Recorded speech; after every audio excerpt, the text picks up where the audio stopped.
fet al revés.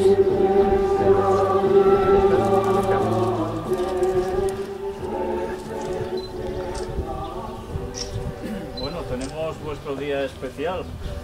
Al fin ha llegado. Y ya sabéis que esto no puede ser considerado una boda oficial. Yo no soy pastor con título para poder casar a nadie, pero lo que hoy vamos a tener aquí es una constatación de los pasos que habéis hecho vosotros legalmente y de esa unión que ya tenéis, de hecho, y que ahora queréis confirmar ante Dios de un modo rotundo, que por eso decisteis hacer esto. Y por tanto lo que vamos a tener aquí va a ser una bendición sobre esta unión. Y para hoy creo que es algo necesario leer algo que aconteció hace 2000 años, más o menos. Y era otra boda. Y era una boda que fue bendecida de un modo especial, porque en cada boda hay personas que pueden ser importantes para el mundo y otros que pasan desapercibidos. Pero en esa boda había gente precisamente de estos que pueden ser importantes, otros que pasan desapercibidos. Pero había alguien especial. Y ese alguien especial era Jesús. Jesús fue a una boda, fue invitado y él asistió. Jesús podía haber dicho, me es igual, esto son cosas que alguien se ha inventado, ¿no? Porque si recordáis en el Antiguo Testamento, las personas cuando se unían en matrimonio era cuando el hombre iba con la esposa, se iban a la tienda y a partir de allí ya eran marido y mujer, no había otra cuestión. Con el paso del tiempo se fueron añadiendo cosas, tradiciones, costumbres, y finalmente todo se desarrolló hasta el tipo de boda que ahora conocemos que aún los judíos suelen hacer. En el cristianismo las bodas también fueron bastante copiadas de toda esta ceremonia y nosotros ahora vamos a centrarnos en esa boda que es conocida como las bodas de Caná. Me gustaría que, mientras voy a leer este breve relato, que está registrado en el capítulo 2 de Juan, versículos del 1 al 12, yo no me voy a detener en el 12, sino voy a leer también el 13. Y me gustaría que os fueseis quedando con alguno de los nombres que aparecen de lugares cuando está sucediendo ese hecho. Y luego veremos qué tiene que ver eso con vosotros. Sí, porque tiene que ver con vosotros también, ¿eh? Y con todos vosotros, todos nosotros. Al tercer día se hicieron unas bodas en Caná de Galilea, y estaba allí la madre de Jesús. ¿Os habéis quedado con algún nombre de los que he dicho? La madre de Jesús. La madre de Jesús, ¿os habéis quedado con la madre de Jesús? Con Jesús. Caná de Galilea, son dos lugares. Evidentemente la madre de Jesús también estaba.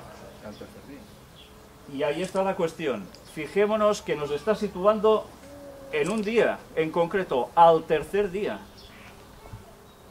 ¿Por qué es relevante que esta ceremonia registrada aquí empiece diciendo al tercer día de una previa situación? Acontece esto. Luego vamos a desvelar por qué. Porque en la Biblia nada está escrito porque sí. Todo tiene un trasfondo que cuando se investiga es alucinante. Y fueron también invitados a las bodas Jesús y sus discípulos. Y faltando el vino, la madre de Jesús le dijo, no tienen vino. Jesús le dijo, ¿qué tienes conmigo, mujer? Aún no ha venido mi hora. Mirad qué interesante. Hay personas que creen que esta forma de hablar de Jesús, de decirle mujer a su madre, es despectivo. Si nosotros conocemos un poco las costumbres judías de la época, llamarle mujer no era nada despectivo, sino todo lo contrario. Fijaos cómo es necesario saber la cultura también de los lugares, porque nosotros podemos interpretar cosas que no son correctas. Pero además, fijaos que Jesús les dice, aún no ha venido mi hora. ¿A qué hora se estaba refiriendo Jesús? La hora de empezar su ministerio público haciendo ¿qué? Milagros. Milagros. Pero Jesús accede a la petición de su madre, porque la madre le dice no tienen vino, queriendo decir, haz algo para solucionar esto. Por cierto, hago un detallito aquí en medio, y es que este vino, como muchos interpretan mal, no era vino con alcohol. Era vino sin fermentar, mosto. Bueno, pues Jesús dice, aún no ha venido mi hora. Pero ¿sabéis que esta expresión, y luego lo vamos a comentar, va ligada también al tercer día, con lo cual hemos empezado? Su madre dijo a los que servían, haced todo lo que os dijere. La madre ya sabía quién era su hijo, ¿eh? Haced todo lo que os dijere. Y estaban allí, ¿sabéis cuántas tinajas? Estaban allí 6 tinajas de piedra para agua, conforme al rito de la purificación de los judíos, en cada una de las cuales cabían 2 o 3 cántaros. ¿Por qué hacía falta especificar las tinajas que había allí? ¿Porque el escritor le dio el capricho de hacerlo? ¿Para ponerlo más poético? Pero incluso diciendo que cabían 2 o 3 cántaros. Vamos a ver cómo todos estos números no aparecen allí porque sí, sino que tienen su razón de ser. Y nos habla al rito de la purificación de los judíos. Ellos tenían un rito de purificación y su costumbre era lavarse con agua. Recordemos que precisamente en la Edad Media los que no morían por peste en Europa eran los judíos. ¿Y sabéis por qué? Porque eran los únicos que tenían la costumbre de purificarse lavándose con agua, mientras el resto de la población, digamos que no tenían el mismo tipo de higiene. Pues bien, ellos con este rito de purificación tenían 6 tinajas de piedra para llenarlos con agua, donde cabían 2 o 3 cántaros. Y mirad qué más nos dice. Jesús les dijo, llenad estas tinajas de agua. Y las llenaron hasta arriba, o sea, al límite, al borde.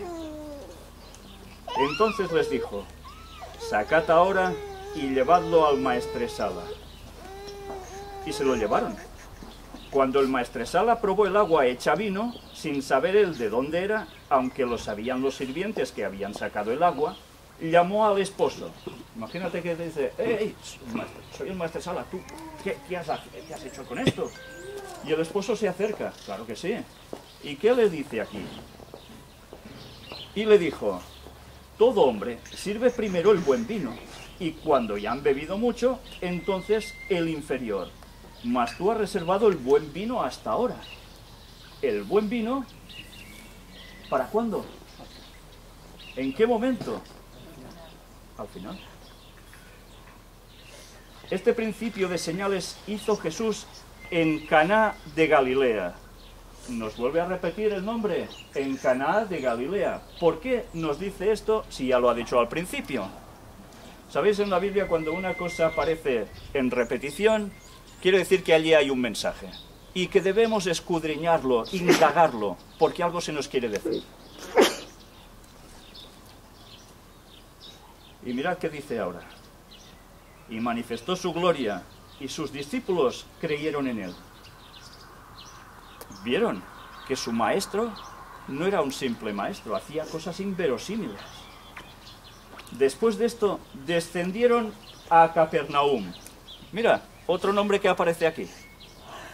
Él, su madre, sus hermanos y sus discípulos. Y estuvieron allí no muchos días. ¿Por qué cita además que con él estaban su madre, sus hermanos y sus discípulos? ¿Quiénes eran estos? ¿Seguidores de Jesús o lo rechazaban? Eran seguidores en estos momentos. Primero hubo hermanos de Jesús que no querían saber nada con él. Pero aquí ya estaban siguiéndole. Pero no iban solos, iban con su madre e iban también los discípulos. Todos estaban creyendo en él. Y dice que van a Capernaum. Pero no muchos días. Por tanto, esta gente asociada a Jesús estaba con él en un lugar. El relato teóricamente termina aquí, porque en el versículo 13 nos habla de Jesús purifica el templo. Pero sabéis, en el relato original no había división de capítulos y versículos, era un texto seguido. Si leemos lo que continuaba, decía, Estaba cerca la Pascua de los judíos y subió Jesús a Jerusalén. Bien, sé que algunos de aquí ya os estáis oliendo qué quiere decir este texto, porque es un tema que hemos tratado ampliamente en nuestro ministerio. Pero hay personas aquí que no tienen ni idea de eso. Y convendrá decir que esto que aparece aquí registrado como las bodas de Caná es un testimonio que sirve para los que se van a casar y para el resto del mundo, porque se nos está dando una lección que va mucho más allá de cuando leemos simplemente. ¿Vamos a ver qué es? Primero de todo, os decía, hay una serie de nombres aquí, que os quedaseis con ellos. Os habéis quedado con Capernaum, ¿verdad? ¿Sabéis que está compuesto de dos palabras? Una, lo que diríamos caper, viene de kafar, en su idioma, pero también de Nahum. Nahum, los que ya sabéis un poco de Biblia, enseguida recordaréis que fue un profeta, ¿no?, que aparece en la Biblia. Pero sabéis que los nombres de los profetas, como todos los nombres hebreos, tenían su significado. Y cuando a alguien le ponían un nombre, quería decir algo. No era como en la actualidad, que dicen, mira, al niño le llamaremos Pepe porque el abuelo era Pepe. O le llamaremos Julito porque nos gusta su sonoridad. No, no funcionaban así. Funcionaban en plan de querer decir el carácter que tendría ese niño o lo que podría acontecer con él. Pues, ¿sabéis qué quiere decir Kafar? Aldea o villa protegida por murallas. Por tanto, es un lugar protegido, que quien está dentro, teóricamente está bien, ¿no? Pero, ¿sabéis qué quiere decir más? Y diréis, ¿y qué tiene que ver una cosa con otra? Mirad el idioma hebreo, lo rico que llega a ser en este caso. León joven, como cubierto con una melena. Y ahora pensamos, ¿quién era declarado como el león de Judá en la Biblia? El mismo Jesús. Y la descripción que da la profetisa Jesús dice que su cabello, ¿hasta dónde llegaba? Era la melena que le cubría hasta tocar los hombros. ¿Os dais cuenta que los nombres aquí no aparecen porque sí?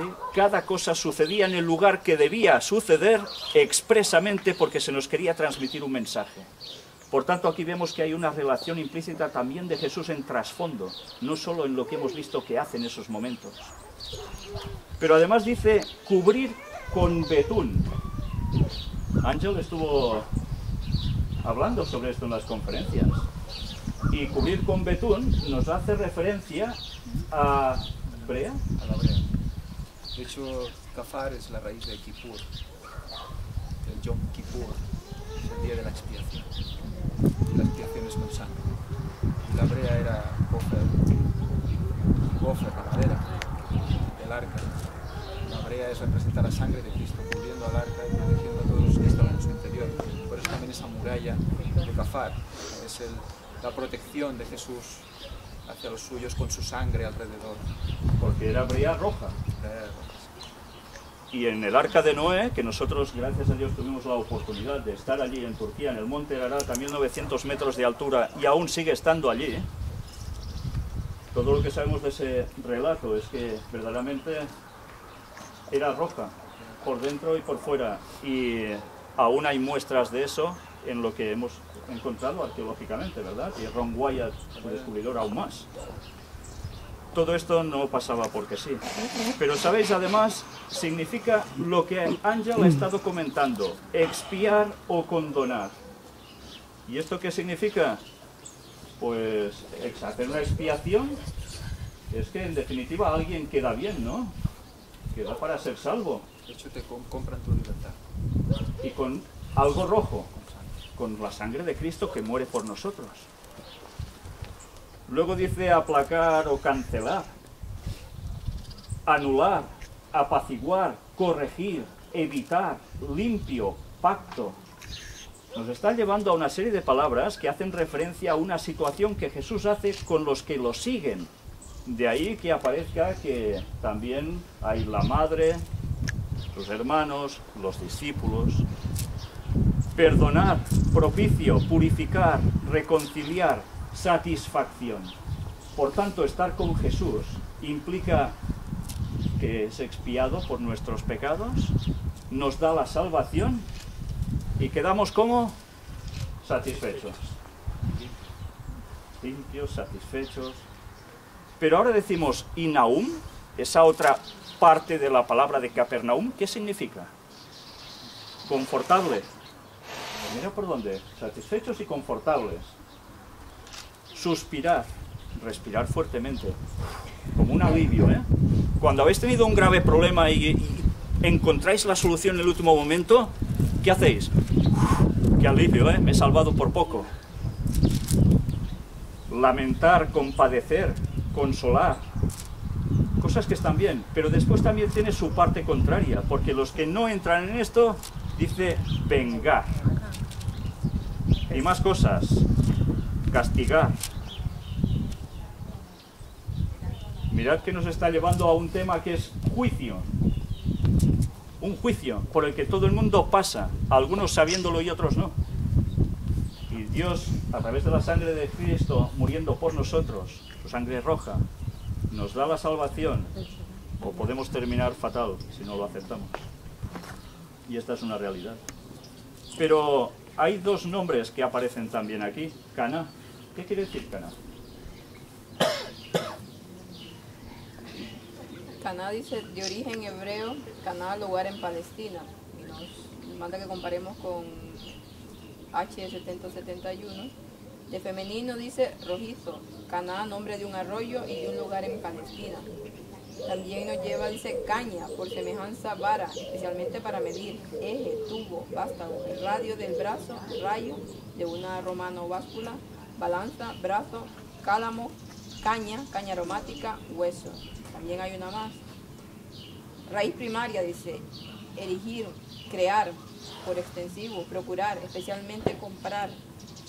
Por implicación, poseer, adquirir un campo, compra, comprador, comprar, dueño, efectivamente, ganar, poseer, posesión, recobrar, rescatar, venta. Fijaos como al principio nos ha dicho rojo en femenino, que es, o rojizo en femenino es rojiza. Y como un arroyo. Y como un arroyo. Por tanto, nos describe algo que es rojo como ¿qué? ¿De qué color tiene la sangre? Rojo como sangre. Roja como sangre, ¿no? En femenino. Roja. Y como un arroyo. ¿Qué sucedió cuando Cristo muere por nosotros en la cruz y hay un soldado que lo traspasa con su lanza en el costado? ¿Qué brota de él? Como un arroyo, una explosión de agua y sangre. En dos corrientes separadas. Dos corrientes separadas que confluyen a los pies ¿de dónde? De la cruz. Y como dijo Ron Wyatt, el descubridor del Arca de la Alianza, que está a 6 metros por debajo de donde Cristo fue crucificado en Jerusalén, en el Monte Calvario, esa agua y esa sangre cayeron sobre la tapa del propiciatorio del Arca de la Alianza. Y se consumó la expiación, que simbolizaba lo que habían hecho durante todo el Antiguo Testamento el pueblo hebreo. Y se consolidaba la salvación para el ser humano que quisiese de verdad estar con Dios. Capernaum sería consolación por la expiación. Ahí está. ¿Puedes decirlo más fuerte, que lo oigan bien? Capernaum sería consolación por la expiación. Ahí está. Pero nos queda una palabra, Galilea. Este nombre que aparece aquí, ¿qué es? Galil.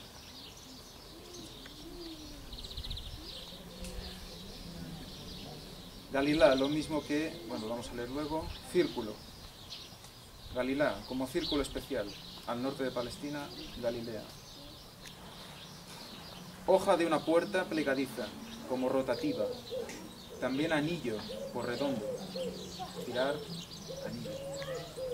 Nos está haciendo referencia a una cuestión circular, también de puerta, como un anillo. ¿Los anillos para qué se utilizaban en esa época? ¿Solo para decir, mira qué rico soy, tengo un anillo? Bueno, algunos, ¿no? Sí. Mirad lo que va a seguir. Revolver, apartar, correr, encomendar, enrollar, tender lazo. Y en cerco. Remover, revolcar, revolver, rodar. Pues nos está llevando a cosas que estuvimos presentando también en nuestro ministerio. Cuando algo se enrolla, ¿y qué va a suceder cuando los cielos se enrollen? Como una puerta de acceso del cielo a la tierra y de tierra al cielo. Va a ser la segunda venida de Jesús. Eso es lo que le describe la palabra de Dios que va a acontecer. ¿Dentro de cuánto tiempo? Fijaos que decíamos, empieza el relato diciendo al tercer día. Nos ha hablado de expiación, sangre derramada, rojiza, que nos está llevando a los conceptos además de ese león, de Jesús. ¿Cuándo acontece todo esto? Una vez más hemos de reafirmarnos que con el relato de las bodas de Caná se nos estaba dando aviso que el matrimonio, cada matrimonio hecho en conciencia, está siendo un paso anticipado de la segunda venida de Jesús, de cuando Él venga a buscar a los suyos. Algo que acontece al tercer día. Pero para Dios un día es como 1000 años y 1000 años como un día, nos da la clave. Por tanto, ¿cuándo? ¿Cuántos días, que son 1000 años cada uno, han acontecido desde estos momentos? 2 días, son 2000 años. Al tercer día sucede esto. Por tanto, nos está llevando que al tercer milenio, cuando empiece, entre ese 2 y 3, ¿recordáis de esos cántaros de agua que llenan 6 tinajas? Sucede algo entre ese 2 y 3, entre ese segundo y tercer milenio, en el momento de bisagra, de puerta entre un lado y el otro, vuelve Jesús. Y ahora nos preguntamos, bueno, antes de preguntarnos eso, ¿y por qué dice 6 tinajas? Porque ¿cuántos años van a pasar desde la entrada del pecado hasta el regreso de Cristo, bíblicamente hablando? 6000 años. Y eso se va a cumplir entre el segundo y el tercer milenio de la era cristiana. Concretamente, ¿cuándo hay esa transición? Pues señores, nos quedan 14 años, porque en 2031... justo cuando Cristo muere y hace esa expiación en la cruz, fue en el año 31 de la era cristiana. Jesús tenía 33 años y medio, pero Jesús no nace en el año 0, ya lo sabéis que no existe, nace antes. Y allí cuando Jesús muere en la cruz, empieza el último cómputo de esos 2 días y al tercero. Por tanto, en 2031 se va a hacer, por fin, lo que cada matrimonio es símbolo de ese acontecimiento especial. La Pascua. La Pascua. La Pascua en primavera. El retorno de Cristo en 2031. Y ahora vosotros estáis reflejando el papel de Cristo y su Iglesia. ¿Qué simbología más bonita tiene el matrimonio cuando lo vemos así? ¡Qué precioso! Saber que cada matrimonio nos estaba diciendo Jesús regresa cuando toca en su tiempo. Y ahora sabemos ese tiempo. Y por eso Dios puede bendecir vuestro matrimonio, porque sois conscientes de todo eso. Y vais a vivir por fe, hasta donde Él quiera. Y si quiere, que sea hasta ese mismo momento. Por tanto, el Señor os va a dar su bendición. Nosotros podemos daros nuestra bendición, pero la que más importa por encima de todo es la del Señor. Que con el paso que dais ahora sois un testimonio para todos los que estamos aquí y tantas personas que puedan ver esto. Sois el testimonio vivo que Jesús viene a por nosotros. Y que ahora vosotros tenéis que dar un testimonio como matrimonio, andando como se debe andar. ¿Cómo suelen funcionar los matrimonios de hoy en día? ¿Hace falta decirlo? ¿Todos estáis casados aquí? Bueno, algunos no, ¿eh? ¿Pero qué experiencias habéis vivido en matrimonio? Pues normalmente las experiencias que hemos vivido en matrimonios, por desgracia, no es la experiencia que Dios quería que fuese un matrimonio. Y vosotros debéis ser ese ejemplo de cómo debe ser el verdadero matrimonio entre Cristo y su Iglesia y en la humanidad. Porque la sociedad se compone. Y si las familias andan en conformidad a los mandamientos de Dios de corazón, las sociedades mejoran. las iglesias mejoran. Y vosotros tenéis, además, niños que deben ser educados en los caminos de Dios, porque en 14 años también se van a encontrar con Él. Y ellos deben ser una luz para el resto, un buen ejemplo. De ahí que vuestra función es doble. Matrimonio como ejemplo entre vosotros, pero también con unos hijos que tienen que ser ejemplo para los demás. Por tanto, Dios debe bendecir vuestro matrimonio y vuestra familia. Y eso nos complace a todos. Pues bien, por mi parte solo puedo deciros que Dios os bendiga. No puedo deciros que digáis un sí porque ya lo habéis hecho y aquí oficialmente no serviría para nada, pero sé que ese sí lo tenéis entre vosotros de sobra y ya solo me queda decir, ya sabéis lo que procede, ¿no? Pueden besar.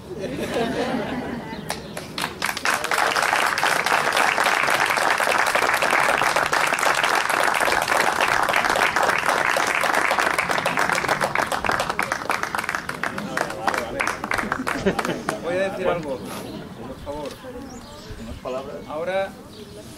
Ahora, la Biblia dice que sois una sola carne. Una sola carne. Ese es un nuevo cuerpo. Ese es un nuevo uno. Ángel, más fuerte, que no te oímos, por favor. Que son una sola carne, que es un nuevo cuerpo, que es un nuevo uno, es un renacer, porque es un nuevo cuerpo.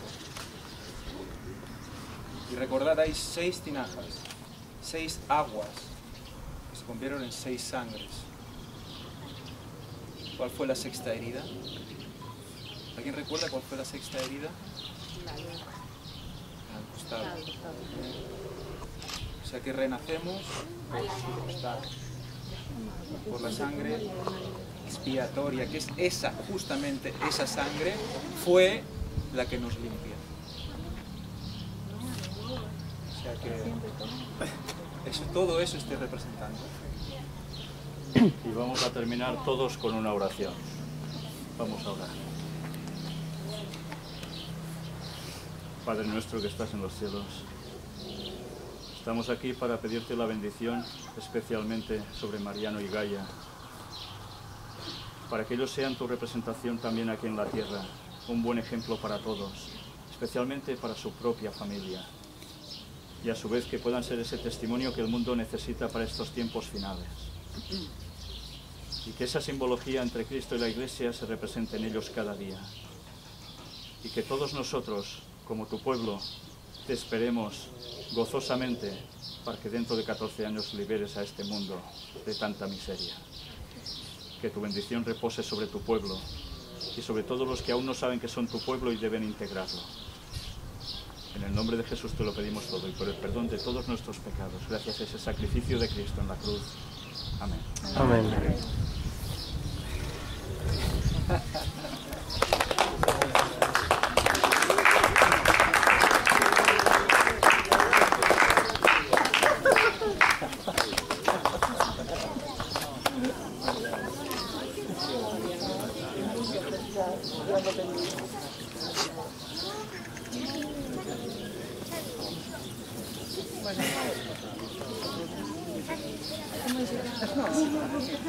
Pues lo lanzo.